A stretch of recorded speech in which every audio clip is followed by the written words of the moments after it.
मह्यं ददाति स्वपदान्तिकं वन्देऽहं श्रीगुरोः श्रीयुतपदकमलं श्रीगुरून् वैष्णवांश्च श्रीरूपं साग्रजातं सहगना ललिता श्रीविशाखान्वितांश्च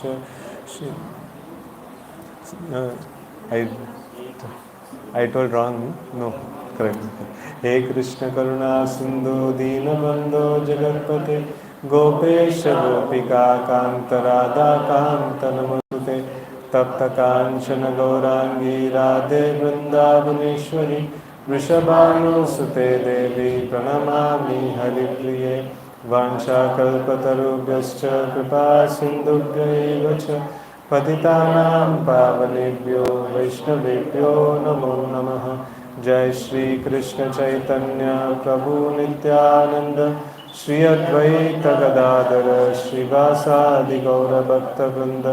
हरे कृष्ण कृष्ण कृष्ण हरे हरे हरे राम राम राम हरे हरे। हरे Krishna.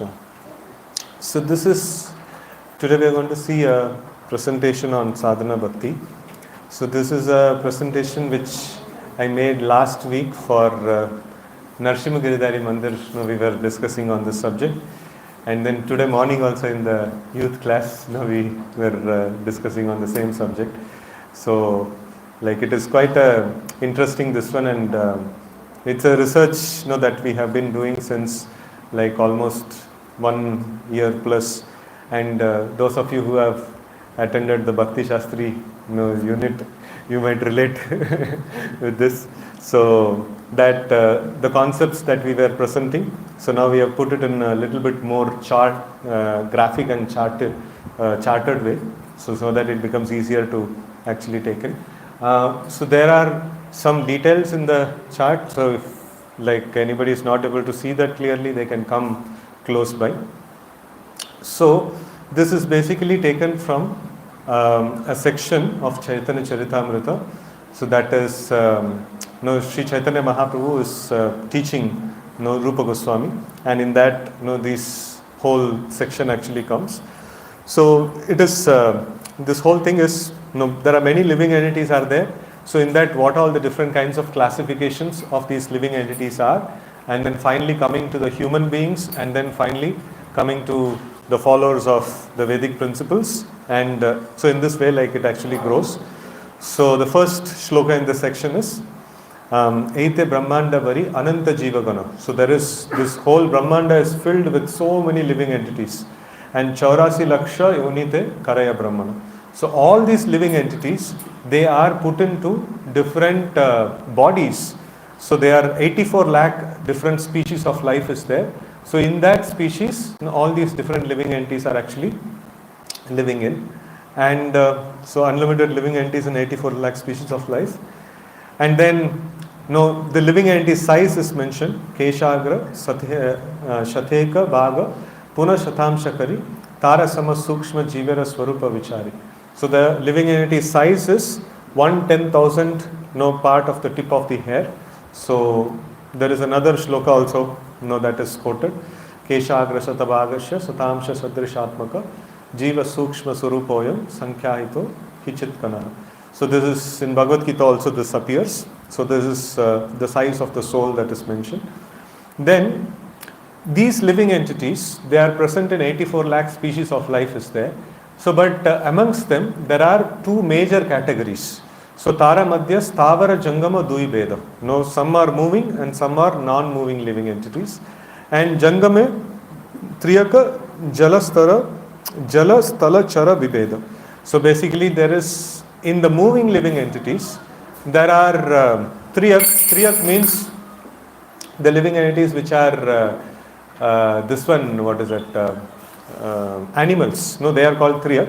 And then Jalachara means aquatics, and Stalachara means terrestrial beings.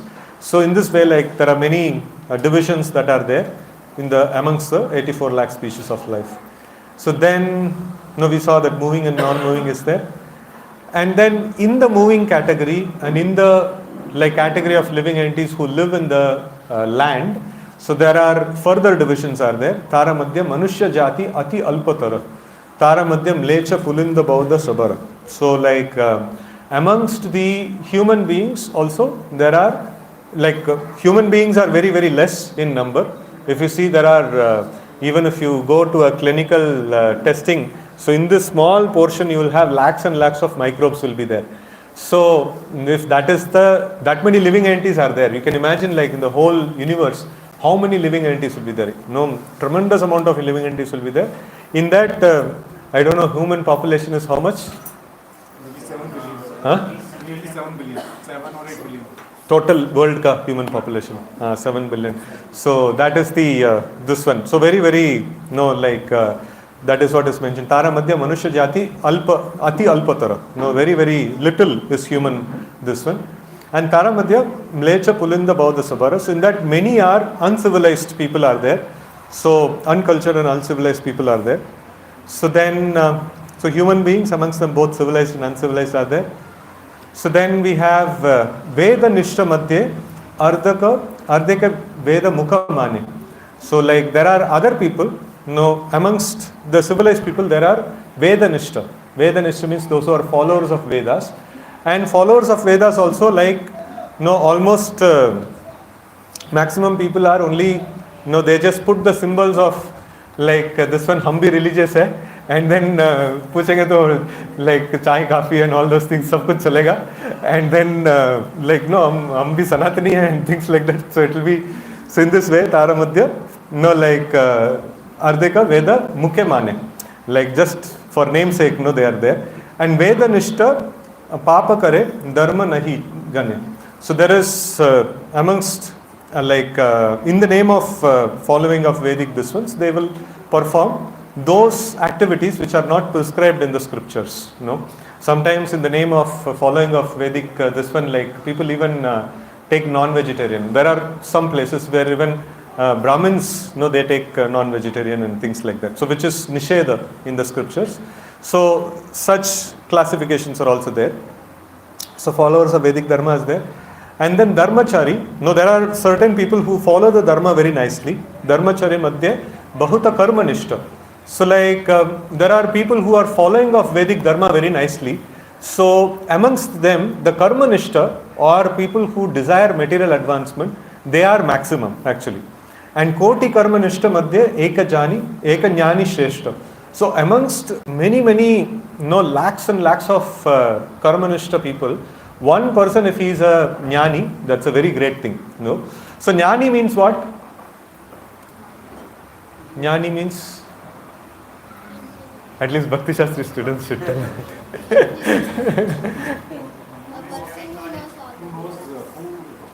Who knows Paramatma within his heart.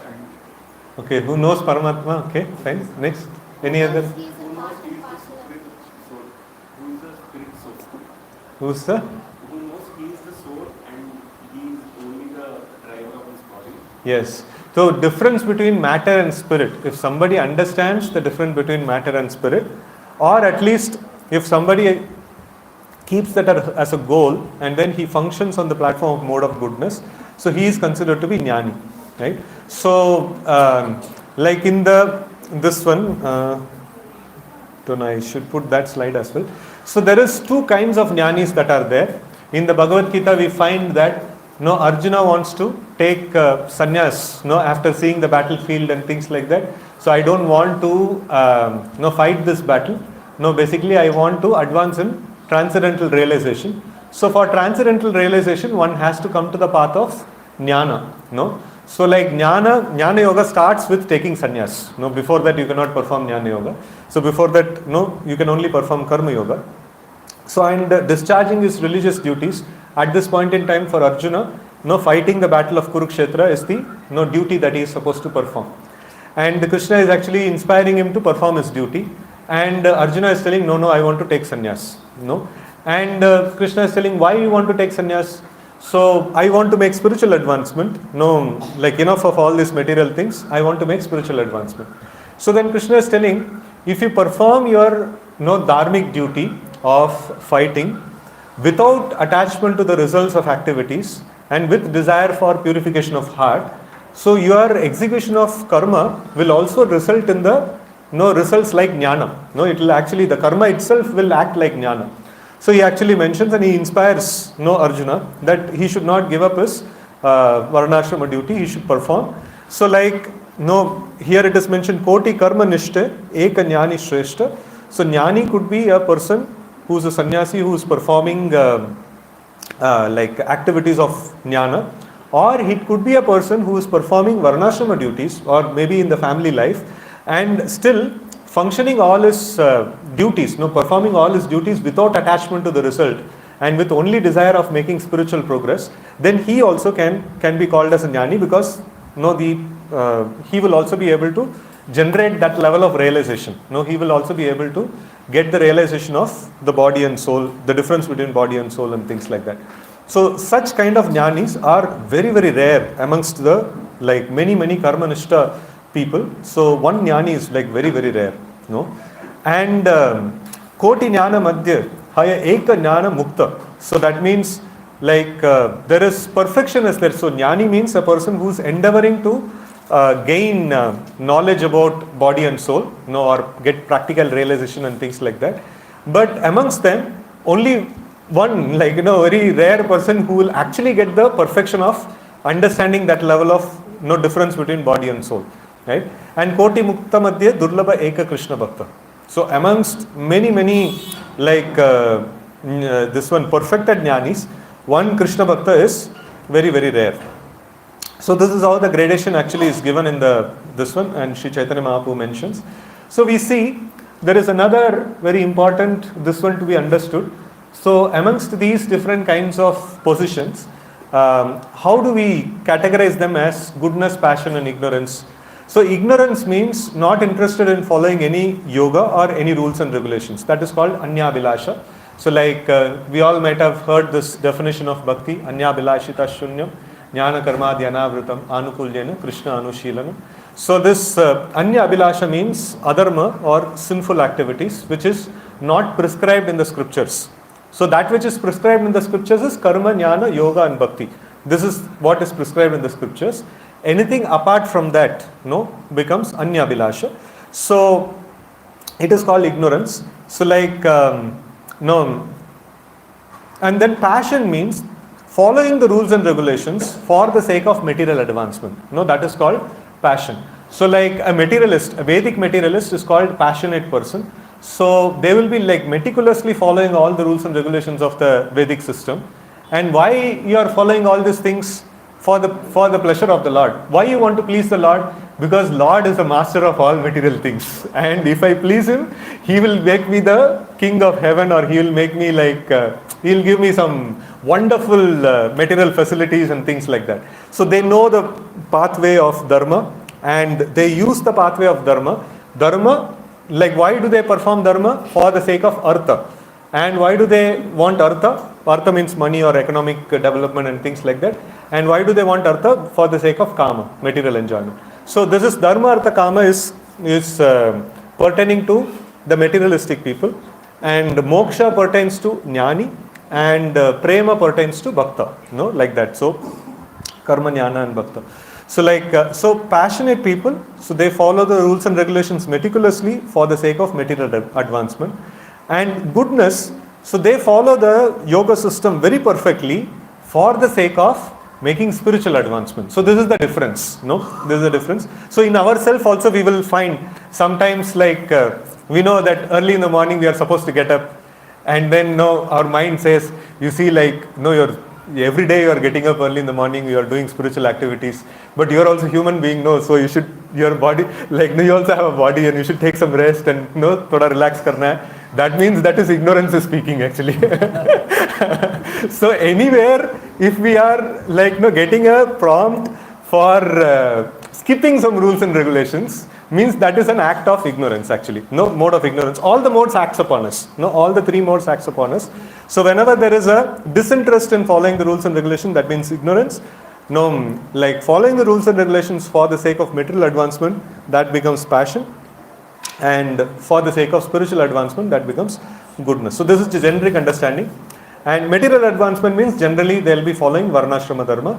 and spiritual advancement means jnana, yoga or bhakti. No, so that's what they will be following. So, and if they follow bhakti, it is pure goodness. Now, if they follow jnana, it is goodness, and if they follow bhakti, it is pure goodness. So now we have put these things in a chart, like so before human beings we have not put that. So amongst the human beings, so this I have combined few other places. Srila Prabhupada actually mentions about this. So we have combined this thing. So we have civilized and uncivilized. So uncivilized means basically no question of following any rules and regulations. Among civilized, there are dharmic and non-dharmic. Dharmic means, like according to the Vedic system, whatever is mentioned in the Vedic scriptures is considered to be dharmic, and apart from that, rest everything is considered to be adharmic or non-Vedic. So in the non-Vedic, this one we see that God-centric morality and not God-centric morality. So non-God-centric morality means now our government, you all stay in some apartments. So like there some association rules and regulations are formed. So before forming that, Manusmriti was checked, Manu Samhita or something like that was checked, or Bhagavad Gita is checked. No, पहले Bhagavad Gita लेके आओ, like no, उसके हिसाब से हम लोग rules बनाएंगे. No, it is not. So then it is non-God-centric. No, this one, what is that? Morality. That is better than uncivilized. No, uncivilized means no rules and regulations. No, like this is not God-centric morality, is little advanced. Little more advanced than that is God-centric morality, non-Vedic God-centric morality. No, there are many other scriptures are there, many other religions are there. So, which doesn't come to the standard of Karma Yoga. After that comes Karma Yoga. So, like after that, like comes the Dharmic, Vedic Dharmic, this one. So, in that you have Karmi, Jnani, Yogi, Bhakta and things like that. So, like that the gradation actually goes. So, now, because we are talking about civilized and uncivilized, so let's see this. This is a nice, this one that is given in the 11th canto, 17th chapter, sloka number 20 and 21. So, this is two shlokas. It talks about the qualities of civilized and uncivilized.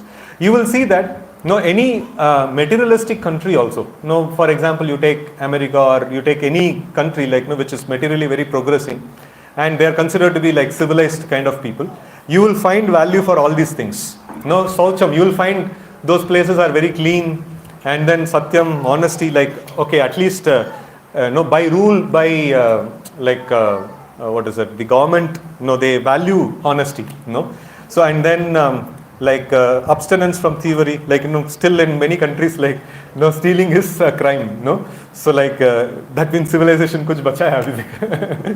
And then astikam, faith, and then ahimsa, abstinence from unnecessary violence, and freedom from lust, anger, and greed, and welfare activity to all creatures.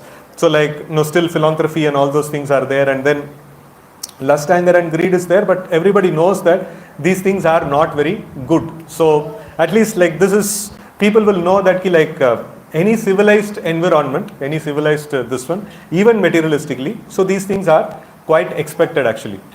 So in this one, the morning youth class, I was discussing. So generally you all know that I have seen Grahasthas house are neat and clean and things like that. So but when we go to the youth basis, so little better than our college students. But it's quite tough also. They have to go to the office and they have to do Krishna consciousness and they have to do outreach program and all those things. And on top of it, they don't have wife, children and things like that in the home to assist them in the activities. So youth actually go through a tough time. So generally we see that sometimes cleanliness is not there, or things like that and all. So now what happens sometimes when non-Krishna conscious, even non-devotees, when they come and see devotees and then they see that अरे ये तो room ऐसा रखा है गंदा, ये क्या devotional service कर रहा है. So first of all we are telling that we are devotee कि we are somewhere very great. So they are checking that कि आप just pass हुए कि नहीं. So these are all the parameters actually. And India though it is very very clear, they see all these things. One time last time we had gone to Jagannath Puri, our youth yatra. One of our brahmacharis, so he is also from Odisha. So he invited his sister, and sister came and she was definitely there will be little bit of pain will be there that our brother he has taken a renounced ashram and he's not there in the home and things like that. So she had some compassion towards the brother, and she was invited for the lunch, and lunch was a huge feast, paneer sabji and everything was there. And the sister became very angry on this brahmachari. Arey, what kind of sadhu you have become? So, and I thought no, you became a sadhu and you are enjoying it. So, expectation of people of sadhu is quite great actually. So, one time recently Bhakti Vaibhav, one of our teachers had come, and our Maharaj, Bhakti Padma Saurav Maharaj, he had come. So he had taken some devotees to one of the South Indian temples. So brought some North Indian devotees, South Indian temple, and then this one, they were all hungry traveling and things like that. And they happened to go to the temple, and the moment they got down, so prasadam is after the class and darshan and all, so the schedule was little delayed. So then they all saw that there is a shop and there is lot of bananas and things like that and all. Generally in front of temple, this puja saman and all will be there, no? So and these devotees went and they bought these bananas and started eating. and the shopkeepers are looking at it, what is this? Generally they have seen people buying all this stuff and going and offering to the Lord. And our devotees are doing some Sri Vishnu and something like that. They are doing something, and they are all the shopkeepers are seeing, what these devotees are doing. They were surprised ki kya ho raha hai. So, actually, there is a lot of expectation. The moment we put dhoti kurta tilak, we become expectation actually increases. So this is basically this is the basic expectation of the civilized. This one, even amongst the the materialistic countries, we see that many times people say that sometimes one of my mama, he had come back from, he had lived in US for a long time, and then he had come back, and he used to live in Chennai. He was feeling no, I'm feeling so bad to come back to India. And they're why are you telling like this? No, you see kitna ganda hai. No, this one, the foreign country is so clean and neat and things like that. So we see that this civilization means that these all basic principles are very much it is appreciated in the civilized this one. So somehow or other, due to the influence of, I don't know, maybe the foreign influences which has been there constantly, and then being criticized about our own culture and things like that, somehow or other the common populace has become like this. Even we see that Amara ACS maybe we have a Bajuwala site, empty site देखते ही लोग उसमें कचरा फेंकने शुरू कर देते. No, it is somebody else's site. You should not put like that. But this has become this one. So we as part of our preaching, so we should also try to do this thing. Wherever we take our yatra or we take our people, so we should ensure that we use eco-friendly stuffs.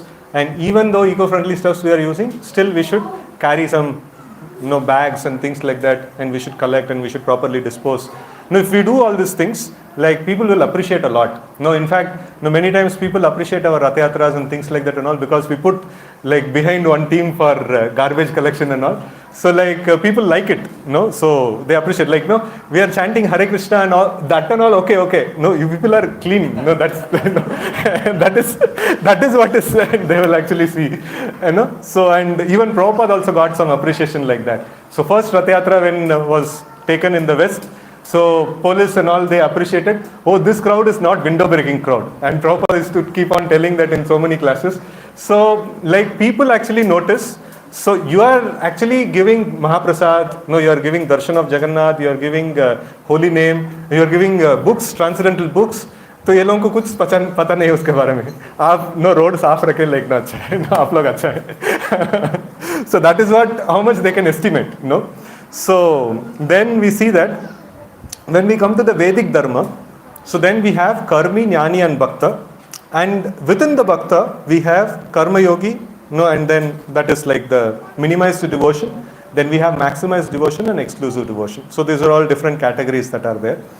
So we see that before we get into these, we are going to define all these different aspects. So first and foremost, let's define what is karma, jnana and bhakti. Karma means technically it is the prescribed duties or varnashrama duties. So for men it means duties according to one's varna and ashrama. So varna means like brahmana, kshatriya, vaishya, shudra, and ashrama means brahmachari, grahastha, vanaprastha and sannyas. So based on these varna and ashrama, there are some prescribed duties are there one must perform, and for women it is duties of women, that is Stri Dharma. So if woman is married to a Brahmana, so then naturally she becomes a Brahmani.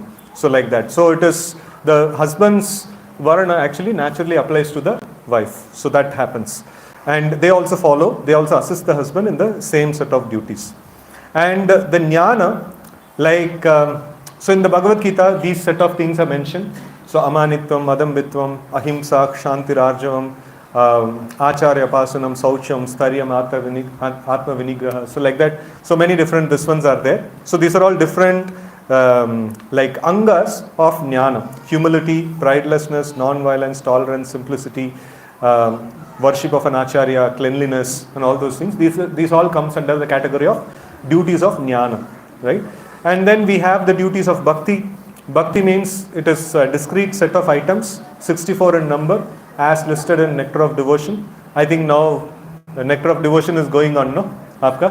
So like 64 angas of bhakti will study in detail over there. So Shravanam, Kirtanam, Smaranam, these are all part of bhakti. So these are all distinct activities. Karma means there are distinct activities are there. Jnana means distinct activities are there, and bhakti means distinct activities are there. And then we also have standard goals and processes to attain them. If we want to attain the Supreme Lord, or if we want to go back to Godhead, one must perform like Bhakti Yoga. If we want liberation, one must perform Jnana Yoga. If we want better material facility in next life, then one must perform Karma Yoga. And if we want better material facility in this life, then one must perform Adharma. So basically, like in Vedic system, like everybody knows that I am working for next life. Material facility or liberation or going back to Godhead, everything in the next life. So that is dharmic thought process. I want in this life fast food and things like that. In this life, immediately I want happiness. So then it becomes adharma. So just like one devotee was mentioning the Vedic thought process, how the Vedic thought process goes. So like he has got married, and then there is so much of incompatibility with the partner. So then what a Vedic person will think, okay, this is what I have paid for in my last life. I have got whatever I have paid for. So now I have to perform my duty of carrying out my duty as a grahastha, very nicely. And if I do that nicely, in the next life I will get a good wife. So that is the thought process. The adharmic thought process means what? I don't like this partner, divorce. That's all. That is adharmic thought process. Immediately cut. So then it becomes adharmic. So why? Because like I want happiness, and in this relationship I am not feeling happiness. I want to change. So then what happens? Like he resorts to adharmic this one. So like that should not be happen. So whatever may be the case, like this the marriage is a very, very sacred relationship, and it has to be discharged as a matter of duty, whether I like it or not. It should be discharged as a matter of duty. So like in that way, when he performs, the next life will become very glorious for him. So when Srila Prabhupada also he told that I don't like the girl whom it is seen for me. And Prabhupada's father told, like, don't worry, like it is good for your spiritual life. It will help you later on. So in this way, like Prabhupada's father advised him. Right? So these are all the standard goals that are there. Basically better material facility in the material world, and liberation or going back to Godhead. And all of them have distinct processes. Like anything I want in the material world, that is karma. Anything I want, or liberation means jnana, and like I want to go back to the spiritual world, bhakti. So these are the standard mappings that are there. And this karmi, jnani and bhaktas also can be classified based on the desires that they have. So before now what we have classified based on the process that they follow. So now we have another classification that is there based on desire. So now somebody follows the Karma Yoga process and goal is only sense gratification. So then he is called Karmi. Karma Yogi, we cannot call him a Karma Yogi. Why he cannot be called as a Karma Yogi? The word yoga is attached when his ultimate goal is to go back to Godhead. So if anything less than going back to Godhead, so then he is not given the terminology of yoga. So like he is following the Karma Yoga process, but his only goal is sense gratification. So then he becomes Karmi. And one who follows the Jnana Yoga process, his goal is only liberation. So then he is called as a Jnani. But on the contrary, if a person is just a Karma Yogi, but if he performs this process of Karma Yoga without attachment to the results and with desire for purification of heart, oh, my heart is filled with lust, anger and greed. No, when will this lust, anger and greed subside? And when will I develop attachment to the lotus feet of the Lord? So then such a person is called as a devotee, even though he is only following the Karma Yoga process. No, that is how you see in Bhagavad Gita first 6 chapters, you will find Prabhupada is writing, no, Karma Yoga or Buddhi Yoga or Bhakti Yoga. No, Prabhupada actually writes that. Why? Because the Karma Yoga is not performed like any ordinary Karmi. The Karma Yoga is performed like ordinary Karmi. Why he is performing Karma Yoga? He has desire that I want to become Karorpati, I want to become Indra, or no, I want to enter into heavenly planets or something like that. So that is the reason. Better material facility is the reason why a Karmi is performing all the Karma Yoga process actually. So but a devotee of the Lord, he is also performing the Karma Yoga process, but he is performing without desire for all these results, material results. And he wants purification of his heart and he wants attachment to the lotus feet of the Lord. So when that is the goal, so then immediately the same process acts in a different way. So the process wahi hai. Like all of them will, both of a Karmi and a devotee, both of them are performing the same activities externally, but the process is giving different kind of result. So result alag aa raha hai. So that is this one, no? So like now we see, no, a little more graphically we will understand the same thing. I don't know, it is visible, it is very small, you know. So like we see that Karma Sadhana somebody is doing with Bhukti Kami. Bhukti Kami means material, desire for material enjoyment. So he is called as a Karmi. And Jnana Sadhana somebody is doing, he is having Moksha Kamna. So he is called as a Jnani. And Yoga Sadhana somebody is doing, he is having Siddhi Kamna. No, he is called as a Yogi. So this is, one is like the person who is doing Karma Sadhana is the least. After that, a person who is doing Jnana Sadhana is little more greater than the Karmi, and Yogi is little more greater than Jnani. Now comes the actual thing. Somebody is doing a Karma Sadhana, but then he doesn't have attachment to the results of the Karma, and he desires only purification of heart and attachment to the Lord. Then he is called as devotee. He is better than even Yogi.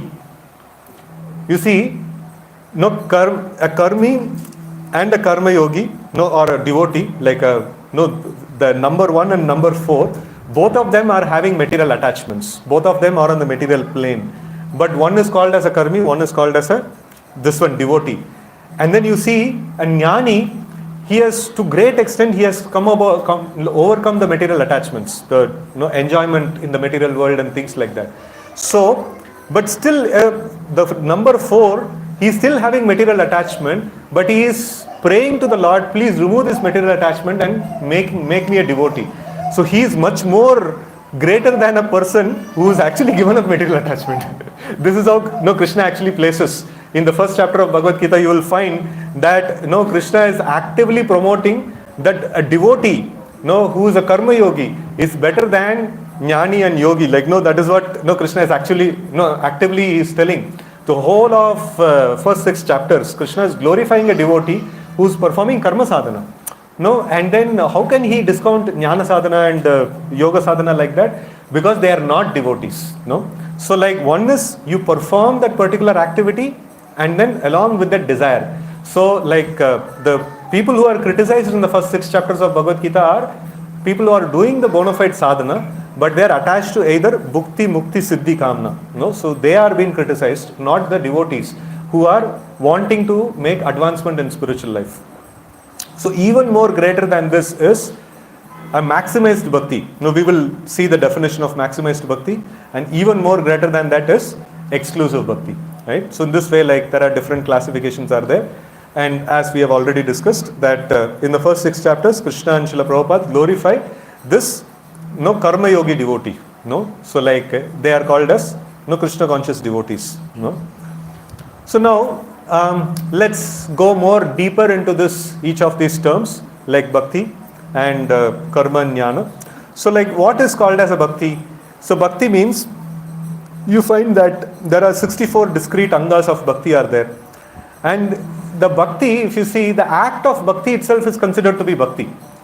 It doesn't need to be like you have to perform this act, and then in the karma you saw there is so much of clauses that were there. You perform your dharmic work without attachment to the result, and then with desire to attain the Lord, and all these things.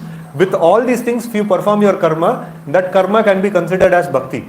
But then, like bhakti, the act itself is considered to be bhakti. And it is super powerful. The bhakti activities are super powerful, and it facilitates rapid advancement. The example is, like all of you might have heard during Damodar month, the rat, it had a habit of going into the temple and ghee wick, it liked that ghee wick and it used to take. And वो तो festival का day था, like बहुत देर तक दीप जलाया, and still the wick is still hot, and then still the fire is there. And ये तो as usual every day it goes and eats. It just went and it bit that wick, and then because of the fire that is there, heat intolerably, it jumped. And when it jumped, and it happened to be going around like arati, and that is considered to be bhakti, because bhakti means in any permutation and combination, galti se bhi kar diya, like wo bhakti hai. So that is how the act of bhakti is so powerful actually. And then the next is the dying bird. So like a bird was flying in the sky, and its time actually came for it's passing away, and it became very weak and it fell down from the sky. And like a dog, it happened to see, and it just हमारा महाप्रसाद मिल गया, like मुंह पे ले लिया उसको. And then he was going around इधर उधर ऐसे भाग रहा था, and he happened to circumambulate a temple in that random roaming around, and that dying bird, he got the benefit of doing the circumambulation of temple, which is one of the angas of bhakti. So watering tulsi, circumambulation of temple, and like going to the holy places and shravanam kirtanam, all these things are angas of bhakti. Whether you knowingly do or unknowingly do, if you happen to do it, it is called bhakti. So that is super powerful actually. And this Garuda and snake is also very nice, this one. So once Garuda was taking his meal, that is the snake, and उसको पकड़ के ले जा रहा था. On the way he had to cross Ganga, and snake was वो तो लटक रहा था नीचे. वो snake touched the Ganga waters while dying, and he became purified. One is like he got the association of a pure devotee, Garuda Dev, and then like he touched the Ganga also on the other side. So he became purified and he got Chaturbhuja Rupa. And then Garuda Dev saw like, what is this? This guy turned into like Vishnu Parshad. So immediately he put him on the back and taken him back to Vaikuntha. जिसको खाने वाले थे उसको वैकुंठ लेके चला गया. So in this way, like we see that this many stories are there which glorifies the act of bhakti. The simple act of bhakti is super powerful actually. Very, very powerful. So amongst them also, of these 64 items of bhakti, 9 are considered to be the best. Bhajanera Madhya Shreshta Navavida Bhakti Krishna Prema Krishna Dite Dara Mahashakti. So like amongst the angas of bhakti, this Navavida Bhakti is considered to be super, super, super powerful actually. And what is this one? Krishna Prema Krishna Dite. It will deliver you Krishna and Krishna Prema. So both these things it can deliver you. It has Mahashakti, it has super power actually. And then amongst these 9 items, one is the most important item. So that is Tara Madhya Sarva Shreshta Nama Sankirtan Niraparade Namalay Paya Premadan. Amongst all the angas of bhakti, amongst the 64 angas of bhakti, the most powerful anga is, what is that? Chanting of the names of the Lord, Nam Sankirtan. Tara Madhya Sarva Shreshta Nama Sankirtan. So that is why we see that Sri Chaitanya Mahaprabhu, he demonstrated this Nam Sankirtan. So like you see that if you read Chaitanya Charitamrita, you will find that the Supreme Lord in the morning he performed Sankirtan, and he went to the temple, he performed Sankirtan, he came back, had lunch, performed Sankirtan, and night mein bhi Sankirtan, like full thing, like you will find Sankirtan. And Srila Prabhupada, when he started ISKCON, no, he also started something like this only. No, like morning, like Mangalarti is there, so DT worship is going on. DT worship ka time pe what you are supposed to do? Nam Sankirtan. And then after that, exclusive time is there for you to perform Nam Sankirtan. You have to sit and chant. After that, like no Bhagavatam class is there. उसमें भी भगवान का नाम आ ही जाते हैं, like उसमें भी नाम संकीर्तन होता है. And then without taking the name of the Lord, how will you glorify the no Bhagavatam and things like that? So Nam Sankirtan is there in that also, and Guna Sankirtan and no different things are there. And then you find after that, like after the morning program is finished, Prabhupada told the new people like who joined ISKCON in the initial days, so you people go out and do Sankirtan in the street. So the devotees used to do 7 hours, 8 hours straight Sankirtan. And then they would come back in the evening, take prasadam and do Gaur Aarti. Aarti ka time pe bhi fir se Sankirtan. And then after that Bhagavad Gita class, and then study of Krishna book, and then sleep. That's all the whole day. They were doing simply Sankirtan they were doing. And then after some time book publishing started. So then Prabhupada told, okay, distribution of books is also equivalent to Sankirtan. You can distribute books. So like throughout the day you go out and you can chant or you distribute books. This you can do. And initial devotees were doing only just this. This is the only thing that they were doing. Later on the devotees came up with idea that we can also sell incense. Book distribution kar rahe hai, uske saath saath incense bhi, like we can sell the Harikshetra record, like it is very popular and things like that and all. In Vaisheshika Prabhu, in his book Our Family Business, so he mentions that when all these things started, like Srila Prabhupada told, why don't we just simply stick on to book distribution? So that is our only business. We are not businessmen to do other things. So like now we have in our gift shop, we have other things which are necessary for devotees. We are not heavily promoting. So when we go out, so we distribute only books. Otherwise, like devotees needs like sometimes dhoti kurta or tilak or few other paraphernalia which is needed for devotees. That's a community service. That's okay. So but then when we go out and meet people, so we are distributing Srila Prabhupada's books. Otherwise if we distribute other things then people will say like वो थोड़ा like आप थोड़ा गणेश का मूर्ति भी रखो, like बाकी चीजें भी रखो, like बहुत अच्छा रहेगा, आपका sales बढ़ेगा अच्छे से, like and things like that, and it will become very difficult for us to explain. So like we see that all are good, it's all nice, but somehow or other we have taken up to Krishna consciousness and we want to attain the lotus feet of Krishna. And we are simply wishing to chant the Krishna's names, eat Krishna prasadam, and study Krishna's glories from Bhagavad Gita and Bhagavatam. And we are not saying that you should not do other things, you can do.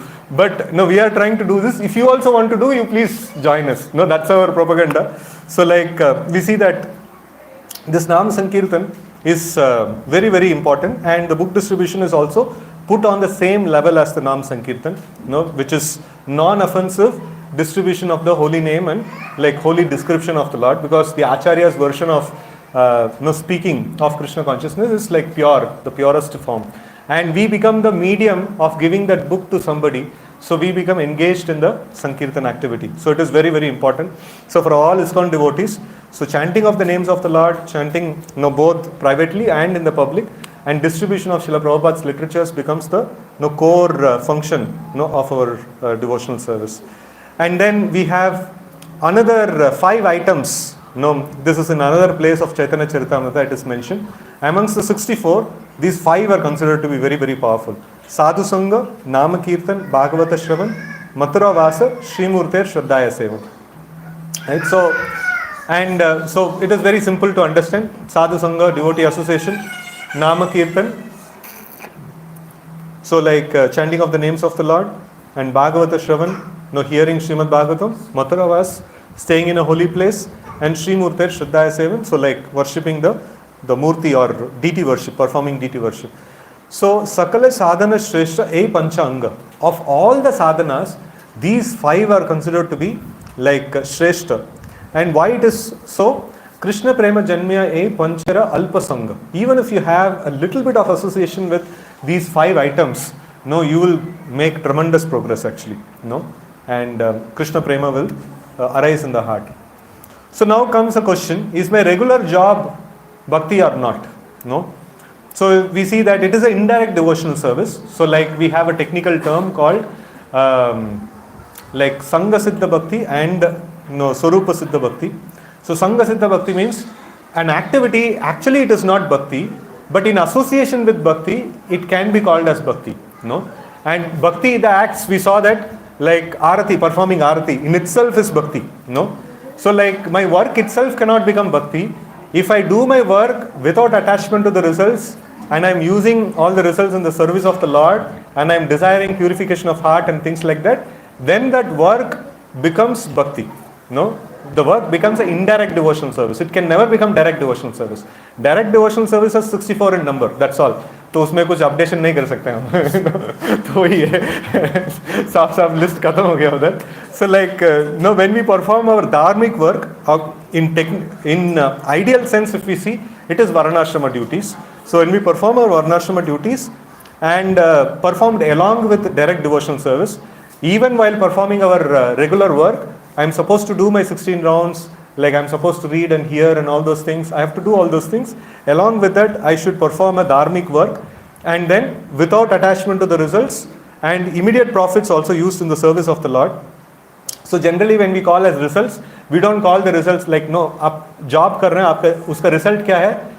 So you are getting salary. No, that is not the result. That is a result of your past activity. So pious activities. No, now you are getting this much of salary and things like that. So now whatever work you are doing, if you are doing it in a proper dharmic way, so you will get the result for this work in the next life actually.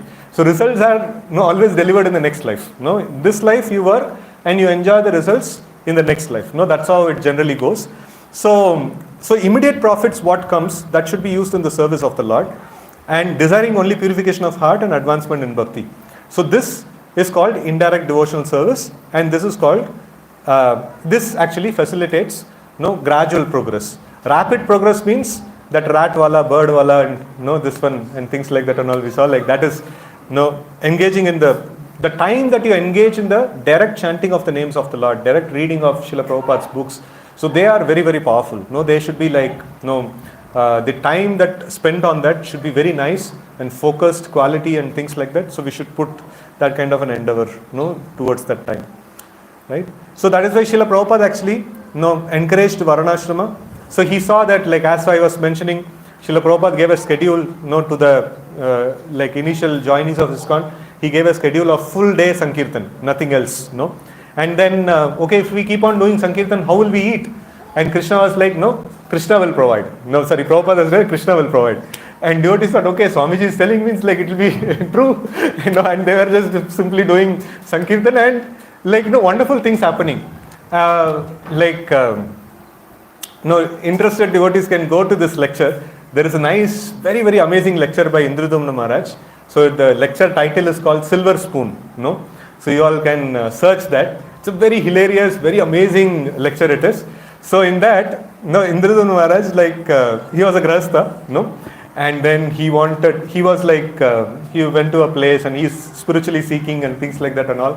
And then he's seeing this Vishnujan Maharaj, and few other devotees, Brahmananda Maharaj and few other devotees, they were doing, kirtan in a park. And then, one of them, they didn't have any shoes.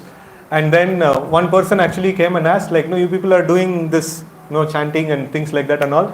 So you don't even have shoes. So like, no worries, Krishna will provide.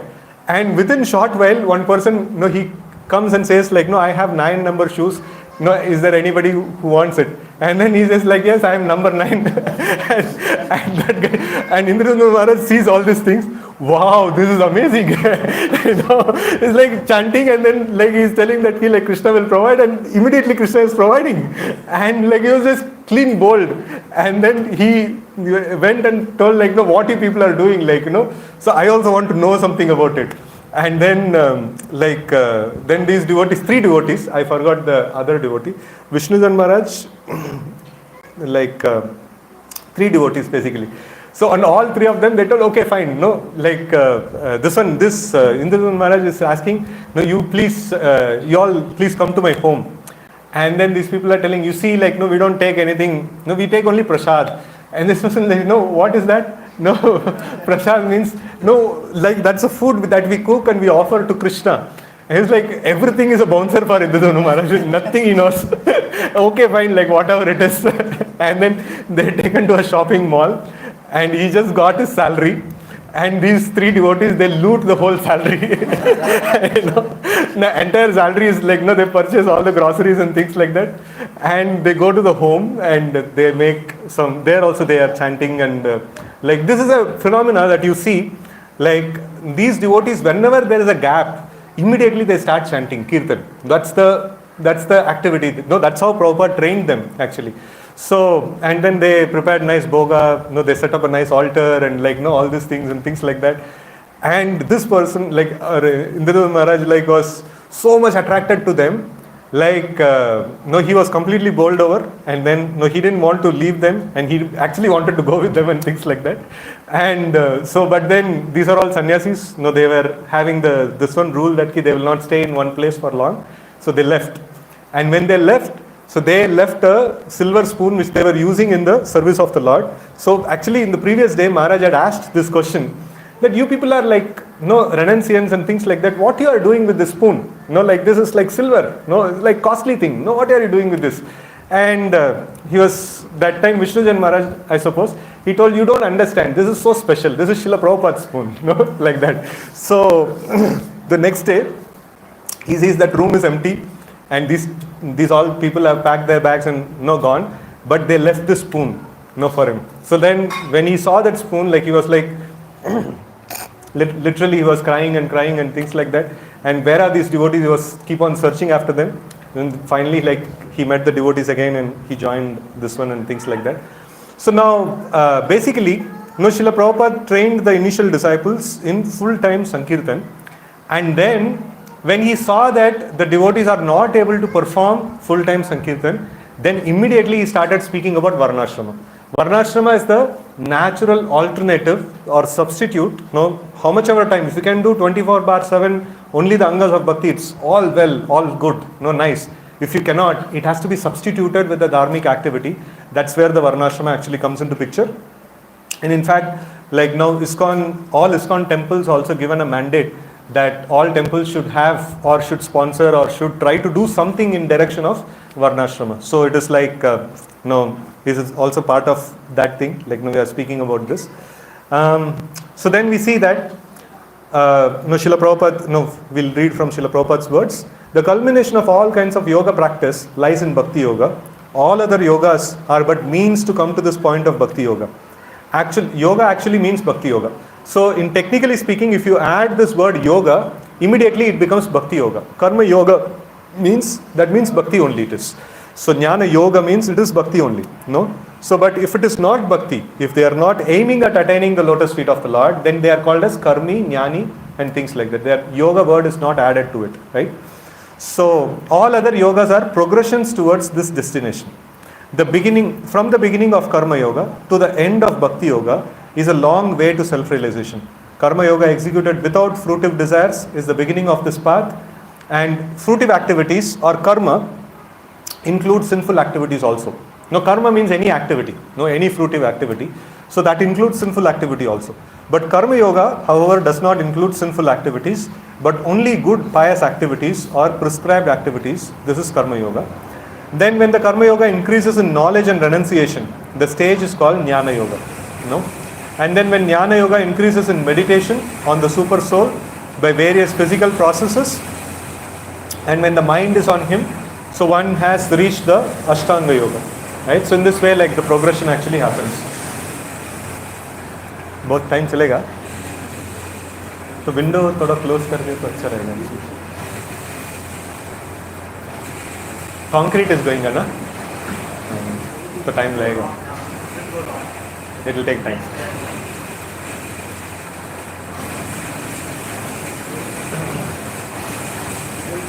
हाँ जोला ठीक.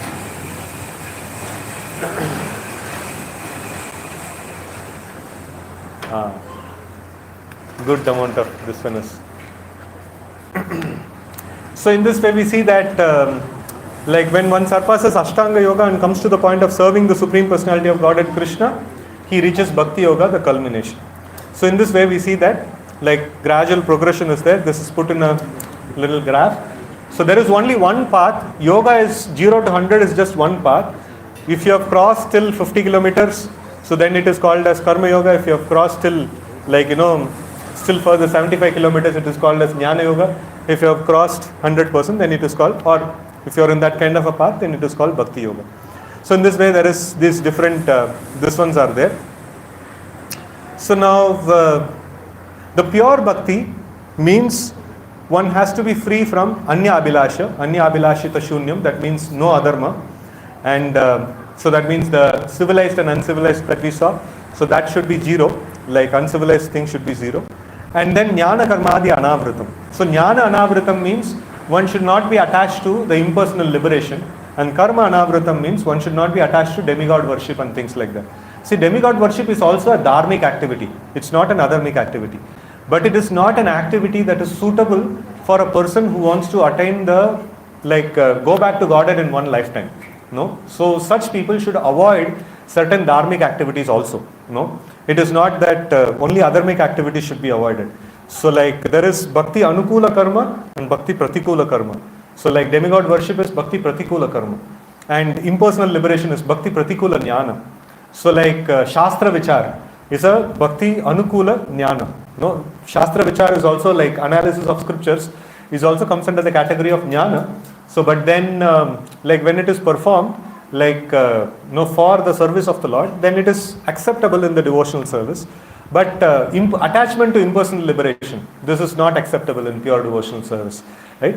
So in this way, one has to be free from adharma, and one should perform dharma, jnana and karma only to the extent it is favorable to bhakti, and he should bhakti kol ke karna chahiye, no, अच्छे से करना चाहिए. So, and we see sadhana or a yoga means it is not that 2 hours sadhana, 3 hours sadhana like that. It is a 24/7 sadhana. No, sadhana means it is not just I am a devotee at home and when I go to office I can do whatever I want. No. So there also you are a devotee only. There also you have to behave like a devotee. Right? So in this way it is a 24/7 regulated activity is considered to be a sadhana. And if you are if we are following a particular sadhana, we will be completely dependent on it for our maintenance and sustenance. No, that is what is meant by following a particular sadhana. Right?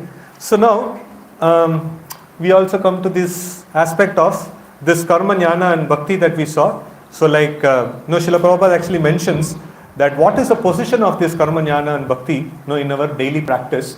So what amount we have to practice and how much we have to practice and things like that. So it's a very, very nice snippet which is taken from 7th canto, 11th chapter. It's a chapter summary. Srila Prabhupada says, by hearing about the characteristics of Prahlad Maharaj, Maharaj Yudhishthira became extremely pleased. Now he inquired from Narad Muni about the actual religion of human being and about the special characteristics of Varnashrama Dharma, which makes the highest status of human civilization. So Varnashrama Dharma is considered to be the highest status of human civilization.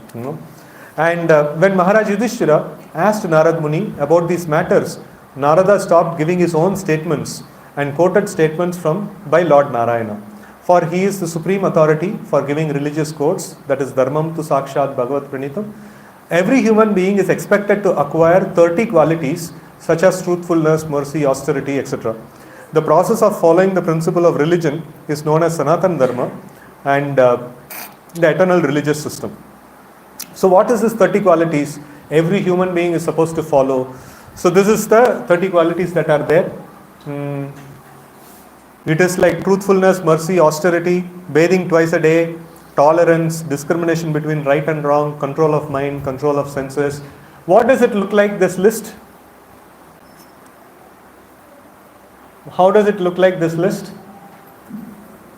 What kind of a sadhana it is? Huh? No. No. Karma yoga means following of varna and ashrama duties. This is all jnana sadhana. This is all angas of jnana. No?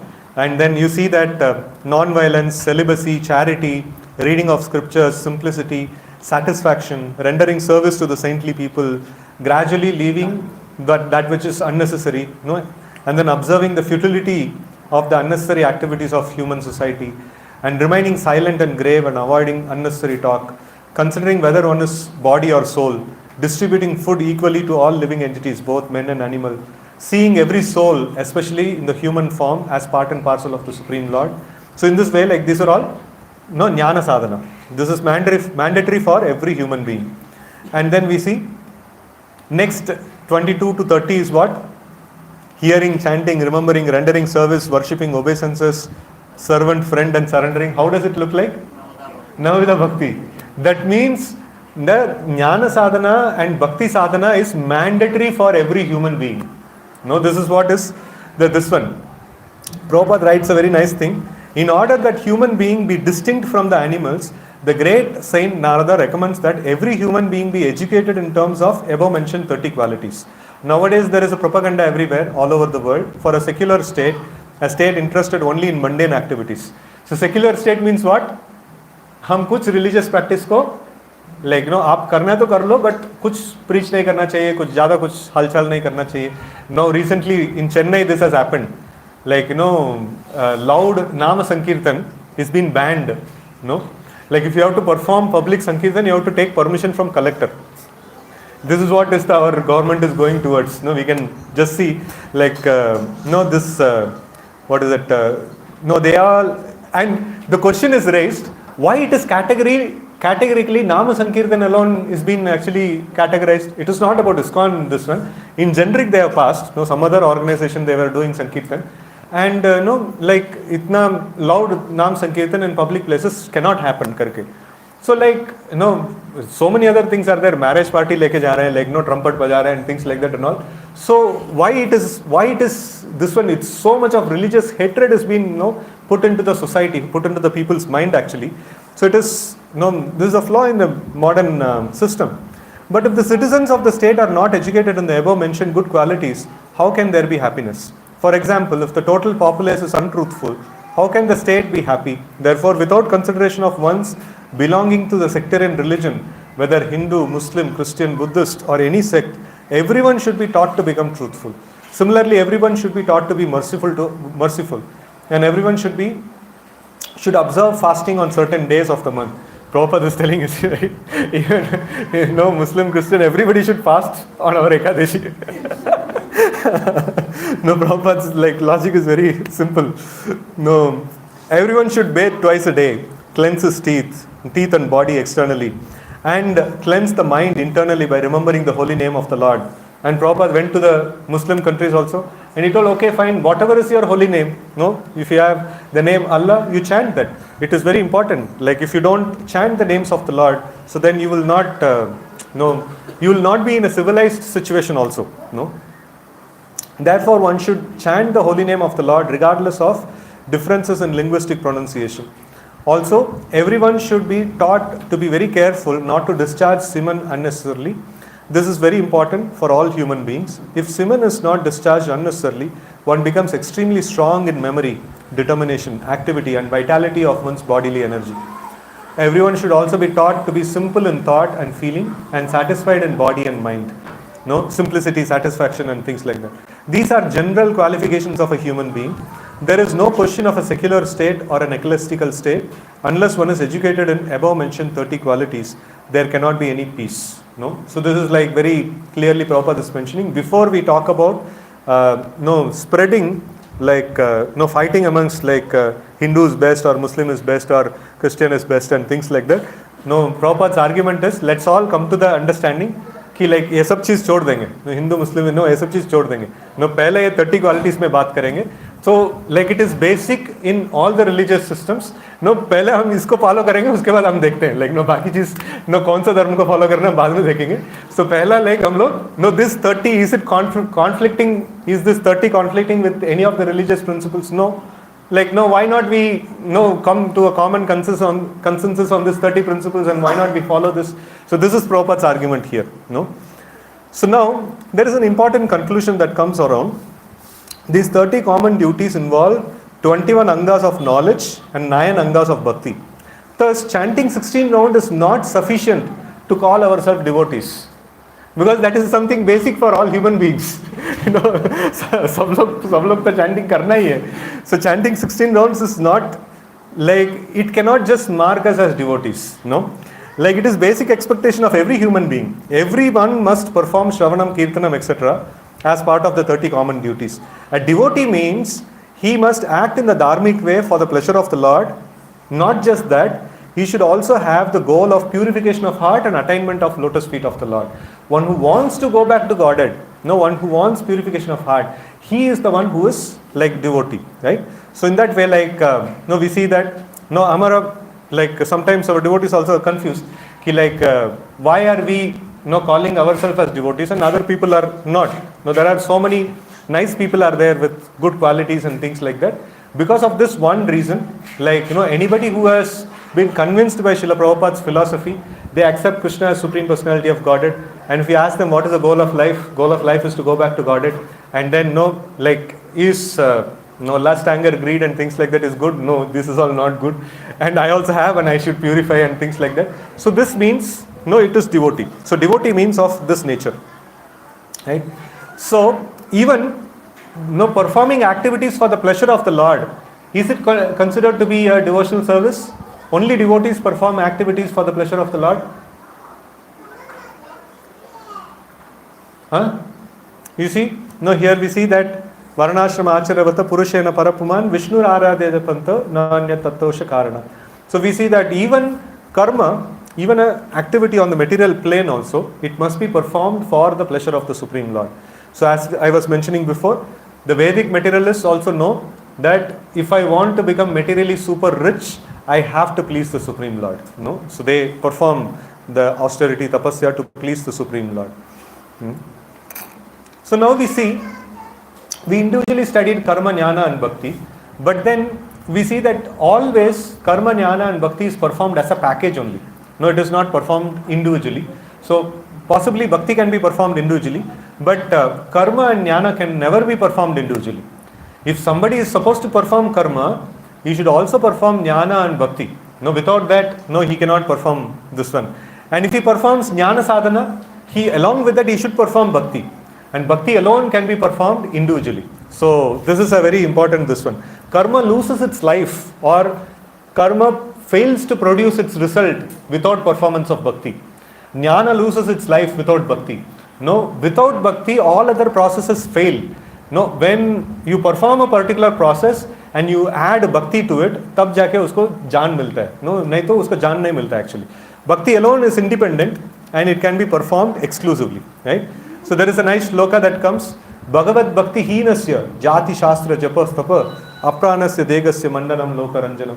So this is like Bhagavad Bhakti Heenasya. Without Bhagavad Bhakti, if you perform Jati Shastra Japa Tapa, that means if you perform Jnana Sadhana or Karma Sadhana, that sadhana, how is that sadhana? It is Apranasya Dehasya. Apranasya Dehasya matlab kya hai? Body without soul. वो तो मर गया. वो process मर गया actually. If somebody nicely follows Varnashrama system, like Varna and Ashrama duties, but he is not chanting, he is not performing arati, he is not offering bhoga to the Lord, then his performance of Varnashrama duty मर गया. उसका result नहीं मिलेगा actually. So Bhagavad Bhakti का साथ करना चाहिए ये सब चीज. So Bhagavad Bhakti हीनस्य जाति शास्त्र जप तप apranasya dehasya mandanam lokaranjanam. So like people may glorify that, you are following such great this one's so many rules and regulations and things like that, but end में कुछ result नहीं मिलेगा क्योंकि वो process ही मर गया actually. So we have to see that we have to subscribe to one of the processes of bhakti. So like first process that is there is like जब तक हम होश में है, like wakeful time, so पूरा time हम 64 अंग का भक्ति में कुछ ना कुछ करें. So that is considered to be exclusive bhakti.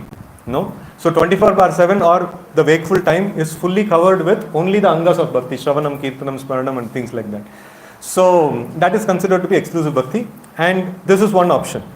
Second option is 50% bhakti, 50% of time. That means if we are like wakeful for say 18 hours, so in that 9 hours is spent only on Shravanam, Kirtanam, Smaranam, like cooking for the Lord and offering to the Lord and like dressing the Lord and decorating the Lord and doing all these devotional activities. And then rest 50% of the time like whatever simple job, I can do. So Srila Prabhupada actually gives an example. When he was living in Allahabad, Prayagraj, so he quotes, an example. There was a Brahmana couple who used to live there, and so the Brahmana would, early in the morning, he would get up, he would go to the this one river, take a bath, come back, and he would perform so much of like rituals, mantras, and things like that and all. So almost throughout the day he would do this. And the wife of the Brahmana, she would cook some nice foodstuffs, and then in the evening, this Brahmana will put a table in the front of his house, and then display those foodstuffs there, and whatever sells, like sells, and after that, like, he's happy. उसमें जो जितना पैसा मिला, and his routine चल रहा है कि like daily he is investing good amount of time into the bhakti sadhana. So that kind of people are called maximized bhaktas, or pradhani bhuta bhaktas, So like exclusive devotees are called as kevala bhaktas, and then this 50% and more is considered to be maximized devotees. So that is considered to be pure. Both of these things are considered to be pure devotional service, right? And then we have the next thing, 25% or anything less than 50% of investment in bhakti, Shravanam, Kirtanam, Smaranam, and things like that, and deity worship and all the angas of bhakti, and then perform little bit of jnana, and then nishkama karma. So this is considered to be bhakti yoga, and this is called minimized bhakti or gunibhuta bhakti, right? So, and all this blue color, nishkama karma, we have already discussed. Just to emphasize, I put it again. The goal should be to purification of heart and attainment of eternal service of the Lord. So and without desire for material advancement and liberation. If such kind of execution of nishkama karma is there, so then it becomes proper. So devotees are expected to perform one of these packages. One of these packages should be performed. So anything apart from that is considered to be like not bhakti yoga. And the bottommost one is the one which is glorified in the first 6 chapters of Bhagavad Gita. And the middle one is glorified in the second 6 chapters, 7th to 12th chapter is glorified. And the top one, exclusive devotional service, it is even in Bhagavad Gita rarely, very sparsely, very, very few shlokas which actually talks about the Kevala Bhakti actually. So in this way, like all these 3 devotional service is mentioned in Bhagavad Gita also, and in Srimad Bhagavatam to profusely it is mentioned. So this is one of these packages we have to take. And this pure devotional service, what is meant by pure devotional service? So like if whatever one has in his possession, his money or his capacity or his intelligence, whatever is there, all his resources, 50% if it is invested in the direct devotional service, so then it is considered to be pure devotional service. That's why Prabhupada keeps on relentlessly telling that 50% should be offered as a donation in the service of the Lord and things like that. So that is for people who want to go back to Godhead in one lifetime. Others can be like, okay, it's like so it can, slow purification can happen. So, and then here we see that Krishna Bhakta Nishkama Atayeva Shanta Bhukti Mukti Siddhi Kami Sakali Ashanta. So in this we saw all these 3 categories are Nishkama. They are all Shanta. They are all not agitated by the material waves, and they are all like peaceful, and they are all devotees of Krishna, right? So then we see we are just nearing the end. Like we have 3 categories: slow progress, no progress, and regress. So this is again a classification of just what we saw, what we studied till now. So bhakti is super powerful. We saw that like how this rat and bird and all these personalities, just by performing an anga of bhakti, even hosh mein bhi nahi hai, like they are just doing, and they are getting such tremendous result. So then like what acts can actually reduce the power of bhakti? So that has been discussed here. So bhakti is very powerful and awards rapid progress.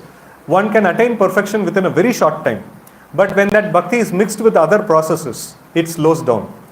When the bhakti is performed with kama or material desires, that is sakama, so then the progress is frozen. You don't make further progress. And then when the bhakti is performed with offenses and sins, we regress. So this is how this ones are there. So we just try to create some AI image for this. So when you add karma, so then the bhakti becomes slow. Like the results of bhakti is like becomes gradual. And this marriage party wala example you would have heard Bhakti Siddhanta Saraswati Thakur's story. So once a marriage party, like no, the like bridegroom party, like they had to go to bride's place, and next day morning is marriage. They all boarded the boat in the night, and then no boat वाला को बोला like जल्दी पहुंचा दे, like no सुबह शादी है.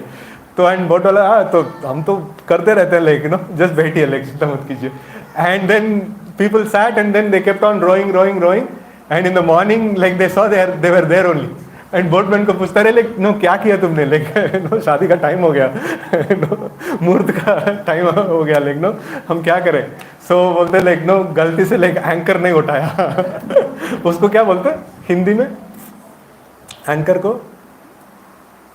I don't know like something like you know उसको नहीं उठाया like no बोट उधर ही है. So like that is material attachments. No active cherished material desires means like you know वो वाला anchor. And then if we commit offenses and sins, so then like bhakti creeper जितना भी no बड़ा हुआ वो उसका नष्ट होता है. And then weeds also no grow like anarthas, different kinds of anarthas actually grow, and then they become obstacles in the path of bhakti. Just like sometimes devotees also do that कि like ठीक है कुछ भी चलेगा like no अब तो no I'm traveling anyways तो थोड़ा समोसा नो कचौरी ये सब चीज़ लाइक नो कुछ कुछ ले लेते हैं और श्री विष्णु तो बोल ही देते हैं लाइक नो हम तो लाइक नो श्री विष्णु बोल के खा लेंगे and things like that. So this is आपद धर्म. नो जब लाइक यू नो डिवोटी है कि लाइक नो उनको ऐसा स्थिति में if I don't eat anything I will die, so then these kind of things can be taken. But then like if we are not in that kind of a situation, then we should subsist with other things no which we can nicely offer to the Lord, and which is either cooked by the Lord, cooked by the devotees, or like it is no fruits and other stuffs which are no like not have, which don't carry this one of consciousness of the other people. So in that way like we should no actually take no we should take resort of such things. So but if we do that thing, like if we become relaxed in these rules and regulations, then what happens like थोड़ा time के बाद में like अलग अलग विचार आएगा. So why should I chant? No, maybe the holy name is also material, like you know it is you know what is so difference like you know instead of holy name, like if we hear some nice soothing music, that also will produce some same result and things like that and all. So this kind of thought process and all like no can come.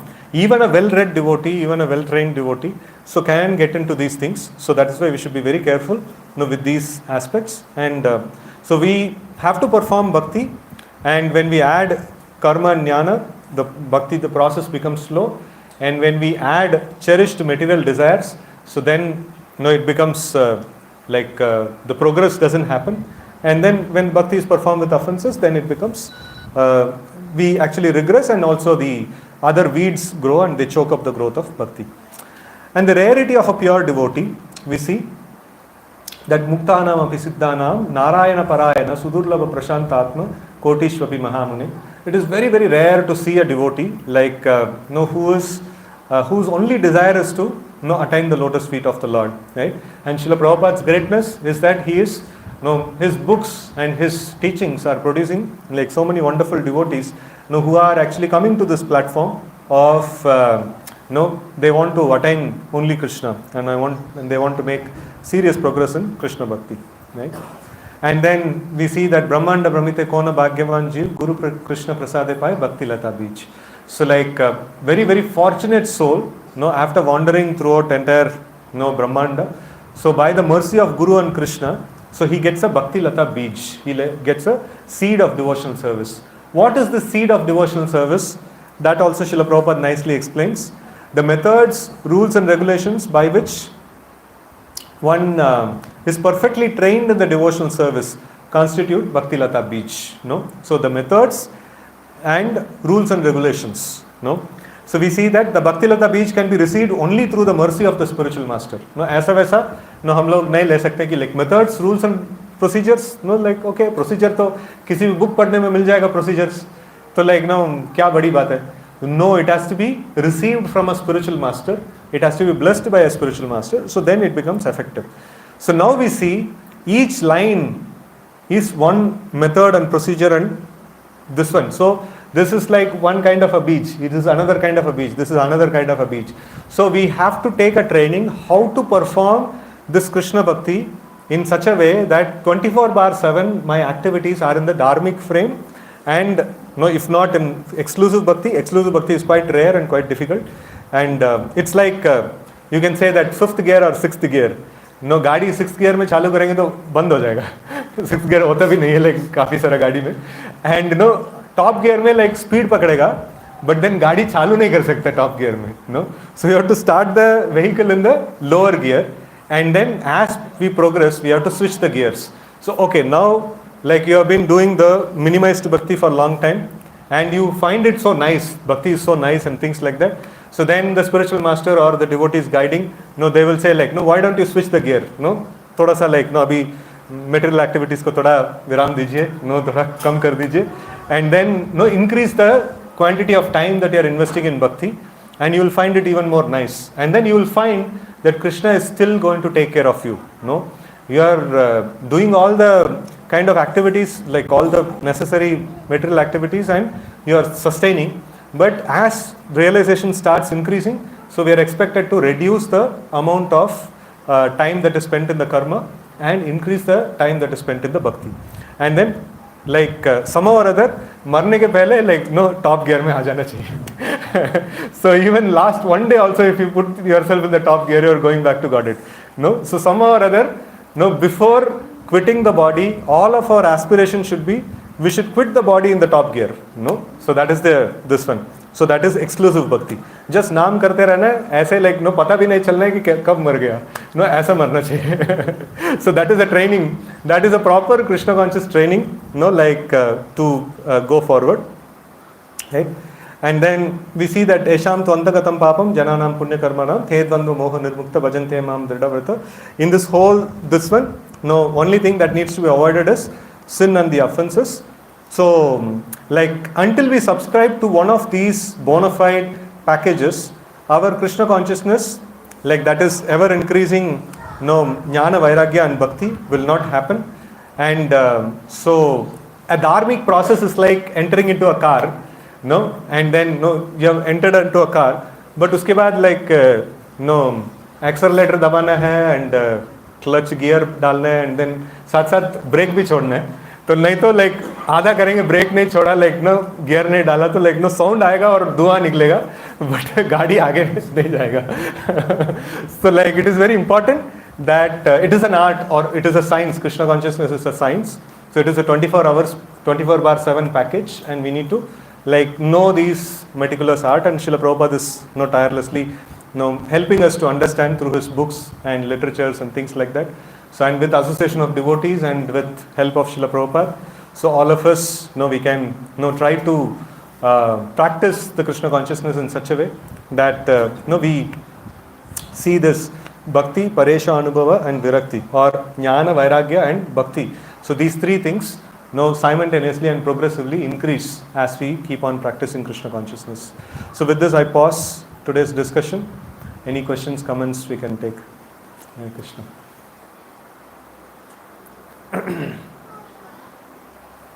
I know for new people it would have been a bouncer, but so devotees could have would understand this, like they can explain further to the new devotees. Yes. One question, Mm-hmm. while following up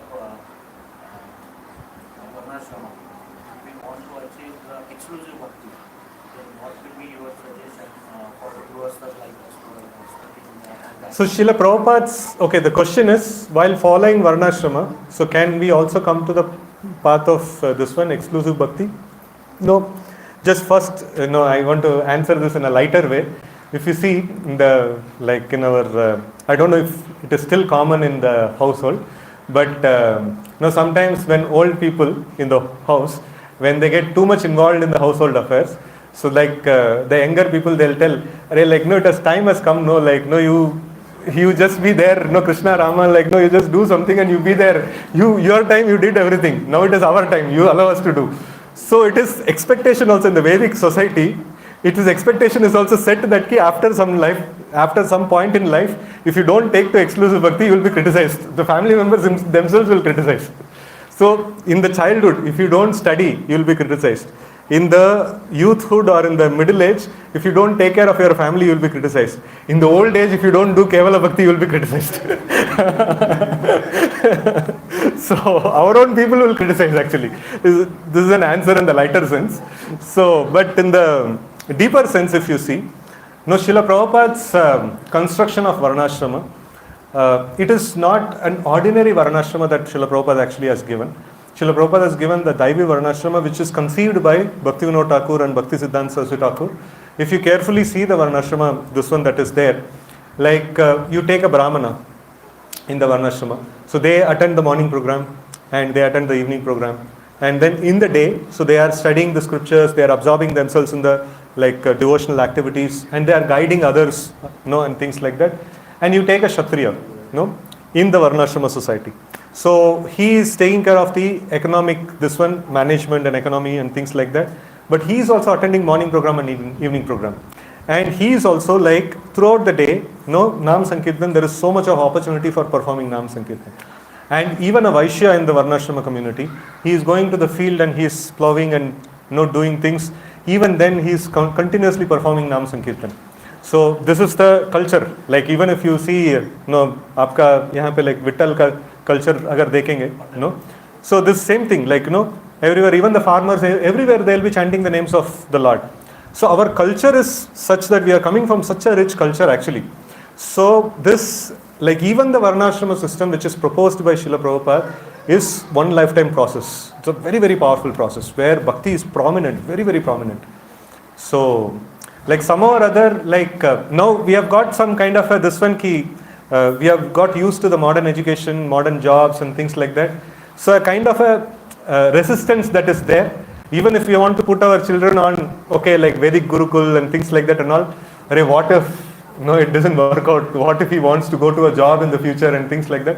We are going through a phase of resistance, but the Acharya has given sufficient confidence. In our Ajagondali, we have started a small project, 2-3 families, they have come together and they are, bringing their children together. And some subjects they themselves are teaching, and some subjects they are keeping the teacher. And Krishna conscious subjects are also very nicely taught and things like that. So in this way, it is we are just calling it as community schooling. So few parents coming together, they can do, and they are finding it to be economically also viable. So interested devotees, I can connect with our Umesh Prabhu, who's handling the FFL kitchen. He has 3 kids. All 3 kids he has pulled out of the school, and he has started this Vidyamrita kind of it's a name that he has given. It's a very nice activity. I liked it very much. At least some point in time we should come to a point that we should not send our children to the modern education system. So we should somehow or other, we have sufficient stuff to teach our children. So we should see that these are all desires of Srila Prabhupada. So slowly, if we keep our base on our own teachings, all these things will, Varnashram and all these things will very soon will manifest actually. Hare Krishna. So any other questions? Yes, Prabhu. Thank you so much for the very enlightening lecture. Just connected to the point you made, Prabhuji, we families feel that we are struggling with the modern schooling of the children. That is, they are putting pressure sales pressure is there on the marks and all. And gradually as we see kids, going beyond 10 and all, they are thinking only of marks and studies and losing interest in Krishna consciousness. So we will have some practical tips. So this Vidyamrita is a very practical one. I request that interested parents, they can actually come together and discuss amongst yourselves.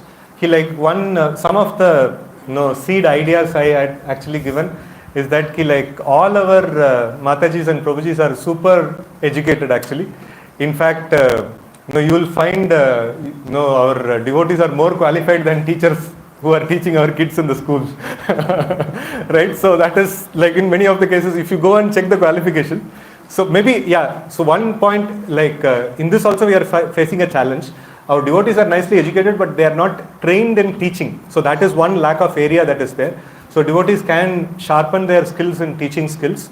And then, so one of the things that I was requesting is that, wherever both Prabhuji and Mataji is working. So what if Mataji takes leave from the work and then, or gives up the work, and then invest exclusive time on the child, no? So exclusive time on the child, and then so sometimes like this also I got one resistance. No, Prabhuji, हमारा बच्चा like हमको नहीं सुनते.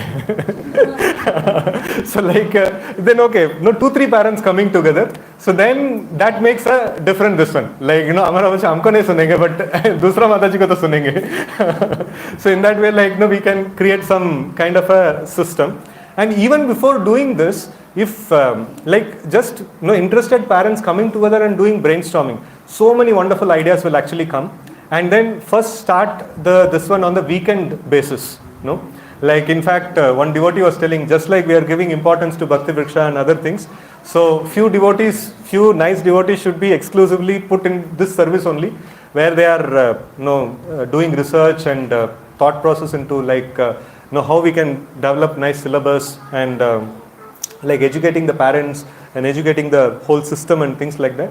So waiting for our own school to come or our own Gurukul to come will be a very challenging thing. It's a very, very big task actually. Very, very big task. So we are finding it like, because it's a devotee class, now I'm just openly sharing also. So many times our Gurukuls have failed because of... Please stop it. Recording. Yeah, it's okay. Recording is fine. So like, this one, many times Gurukul projects also fail because some kind of an child abuse and stuffs like that and all, it actually creeps in. It's because we don't have people who have brought through the varnashrama system, who have brought through proper samskaras and things like that. So when we go for a bigger setup and things like that, it becomes quite a challenge, quite a challenging thing. Even a very nice devotee also, given an exposure, so many bad thoughts can actually come in and things like that. So that is why, like taking a step of a school, will take a school or a Gurukul will take a huge leap of this one. It can definitely happen, but it requires some time. So, but then this community schooling where parents themselves are involved, it's a very, very safer kind of an approach. And even if you are not able to do this year, next year, or even next year, so we can actually come together and brainstorm. It's worth actually doing. In fact, one important stats I actually heard is that even non-devotees who are not subscribed to Krishna conscious practices and things like that, so many parents are removing their children off the school and they're putting through the national open, I don't know, NIOS. No, what is that? National? Open schooling. Yeah, national open schooling. So like it is very, very inspiring to, and I happen to meet, one or two people. I ask them like, what inspired to do this? What inspired you to do this? You see, like, I want my child to learn all the like proper values and things like that. So they go in the home. We are creating an environment. They go teacher also, not to great extent it is fine, but then they are getting exposure to so much of asat sangha, in the this one friends and things like that. The first thing they learn in the school is how to pronounce bad words, like like all kind of rubbish and things like that. So I am concerned about my child. I want to pull them off, and things like that. And so there are like many people, even even in the outside world also, we have so many examples of parents who are doing this kind of this one. So it will be a very good thought actually, a very good thought, like thought for research. So we should not do anything like fatak se kuch nahi karna chahiye, because it is life of our own child. So we should put sufficient research into this thing, and definitely we can bring about some nice this one. So it is possible. The modern education system is also created by people only. We are also people only. हम अगर सोचेंगे तो हम भी कर सकते हैं. So it is something that needs research. Research. Yes. Any devotees would like to share any points that you liked in this session? Hare Krishna. Yes, Prabhuji.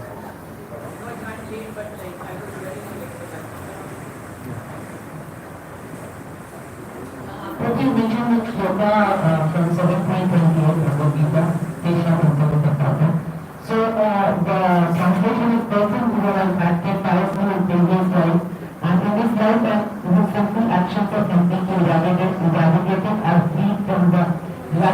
delusion and they engage themselves in mind service with determination. So, Prabhu, we do engage ourselves in devotional service. So, how do we understand, like, knowingly, unknowingly, we are not committing any sins? Are we immune to this? And even if we are committing, then how to eradicate? Like, we know that 7 Namaparadhins are not to commit sinful activities on the strength of the holy name. So, if there is a difference between aparadh and sin. So, aparadh can be overcome by asking forgiveness to the Vaishnavas. But how about the sin? How do we understand this? See, sin naturally. So naturally, by performance of bhakti itself, sin is, it actually goes. One doesn't need to perform any other activities. But if he plans to, eradicate a particular sin, and then he performs a bhakti, so then such kind of an execution of this one is considered to be aparadh. So, but then unknowing sins, they just gets, eradicated by the practice of bhakti itself. So, but then, like he will not be able to make tremendous progress. So why he will not be able to make tremendous progress? Because like once all the sins are completely eradicated, then only the pickup actually starts of the vehicle. So that is where it is like even if you see in the beginning stages of bhakti, it is mentioned Shanvatam Swakata Krishna Punya Shavana Kirtana Hidayantasto hi Abhadrani Vidunoti Surutsatam. So the beginning stages, it acts as cleansing of the heart. And later on, progressive meditation on the Lord actually increases. So first and foremost is, like when we perform bhakti, the sinful tendencies reduces and the sin reduces. And when we become sinless, and in the sinless platform, when we perform bhakti, then we make tremendous progress, actually. So like that. Progress in the sense, Prabhu, like our sadhana will become more stronger? No, progress means this. The previous, this one. Increase of jnana, vairagya and bhakti. So, increase of jnana means we will be able to identify the spiritual and difference between spirit and matter practically. And then vairagya means we'll become detached to material things. And then bhakti means we'll become attached to the angas of bhakti like shravanam, kirtanam, smaranam and things like that. So this is the sign of advancement.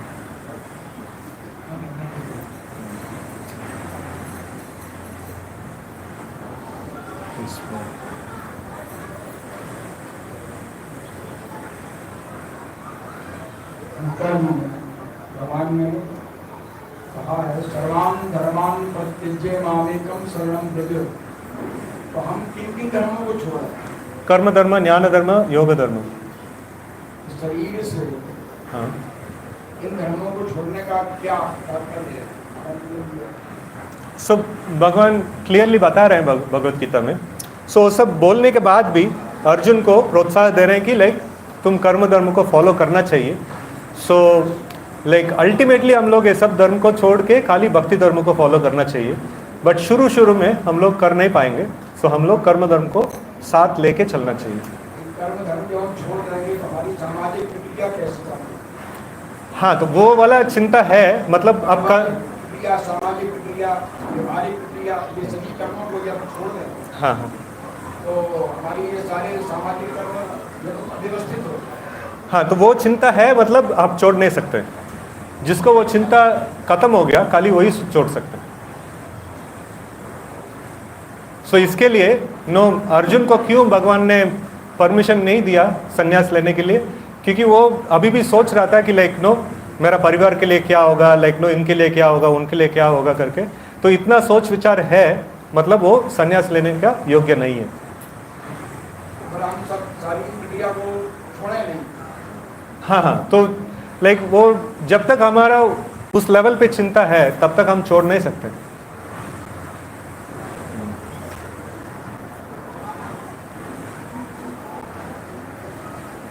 ठीक है. हरे कृष्ण कृष्ण कृष्ण हरे हरे, हरे राम राम राम